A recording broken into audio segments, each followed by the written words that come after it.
ابن ماجہ بابن فی ثوابل اعتکاف کے اندر یہ حدیث پاک موجود ہے۔ حضرت ابن عباس رضی اللہ تعالی عنہ سے روایت ہے، فرماتے ہیں کہ رسول اللہ صلی اللہ علیہ وسلم نے معتکف کے بارے میں ارشاد فرمایا، ہوا یاکف الذنوب، کہ معتکف جو ہوتا ہے وہ گناہوں سے رکا رہتا ہے، گناہوں سے بچا رہتا ہے۔ وَيُجْرَى لَهُ مِنَ الْحَسَنَاتِ كَعَامِلِ الْحَسَنَاتِ كُلِّهَا، کہ معتکف گناہوں سے تو رکا رہتا ہے اور اس کو نیکیاں جو ہے نیکی کرنے والے کے برابر ملتی رہتی ہے۔ یعنی معتکف اعتکاف کی حالت میں مریض کی عیادت کے لیے نہیں جا سکتا اور وہ نماز جنازہ میں شرکت نہیں کر سکتا، وہ اعتکاف کی حالت میں ہوتا ہے۔ تو نماز جنازہ اور مریض کی عیادت اس طرح کی جو نیکیاں ہیں، اگرچہ وہ نہیں جا سکتا، اس کو اعتکاف کی حالت میں اللہ تعالیٰ اس کا ثواب عطا فرماتا رہتا ہے۔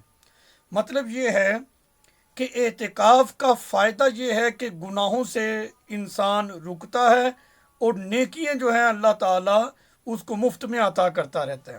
وہ اعتکاف والی نیکی اور دیگر جو معاملات انسان اعتکاف کی حالت میں کرتا ہے وہ تو ایک علیحدہ ثواب ہے۔ اس کے علاوہ جو دیگر نیکیاں وہ اعتکاف کے علاوہ کر سکتا تھا، جو حالت اعتکاف میں نہیں کر سکتا، وہ بھی نیکی اللہ تعالیٰ اس کو عطا فرما دیتا ہے۔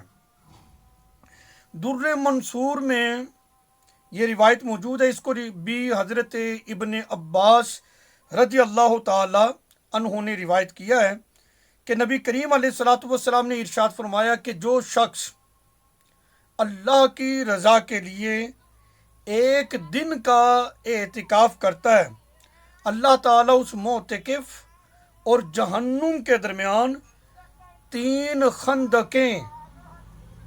خندقوں کے برابر فاصلہ کر دیتا ہے، اور اس کی مسافت بنتی ہے جتنی مشرق اور مغرب کے درمیان فاصلہ، اس سے بھی زیادہ مسافت ہو جاتی ہے۔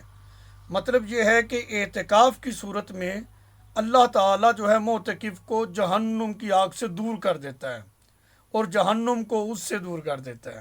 اللہ اکبر، کتنی فضیلت ہے اعتکاف کی۔ یہ حدیث پاک ہے شعب الایمان بابن فی الاعتکاف، اس کی جلد نمبر 5 ہے، اس میں موجود ہے۔ حضرت عطا رحمۃ اللہ علیہ سے یہ حدیث پاک ہے، فرماتے ہیں کہ انا مثل المعتکف مثل المجرم القا نفسہ بین یدی الرحمن، کہتے ہیں کہ معتکف جو ہوتا ہے یہ مجرم کی مثل ہے۔ کیسے کہ معتکف جو ہوتا ہے وہ اپنے آپ کو اللہ کی بارگاہ میں حاضر کر دیتا ہے۔ فقال واللہ لا ابرح حتی ترحمنی، اللہ کی بارگاہ میں وہ حاضر اپنے آپ کو کر دیتا ہے اور کہتا ہے کہ اللہ کی قسم میں اس وقت تک جاؤں گا نہیں جب تک کہ مولا تو مجھ پہ رحم نہیں فرما دے گا۔ مطلب یہ ہے کہ معتکف جو ہوتا ہے جب وہ اعتکاف میں آتا ہے تو وہ اللہ تعالیٰ کی بارگاہ میں اپنے آپ کو حاضر کر دیتا ہے، اور نتیجہ یہ ہوتا ہے کہ اللہ تعالیٰ پھر اپنے بندے کو معاف فرما دیتا ہے۔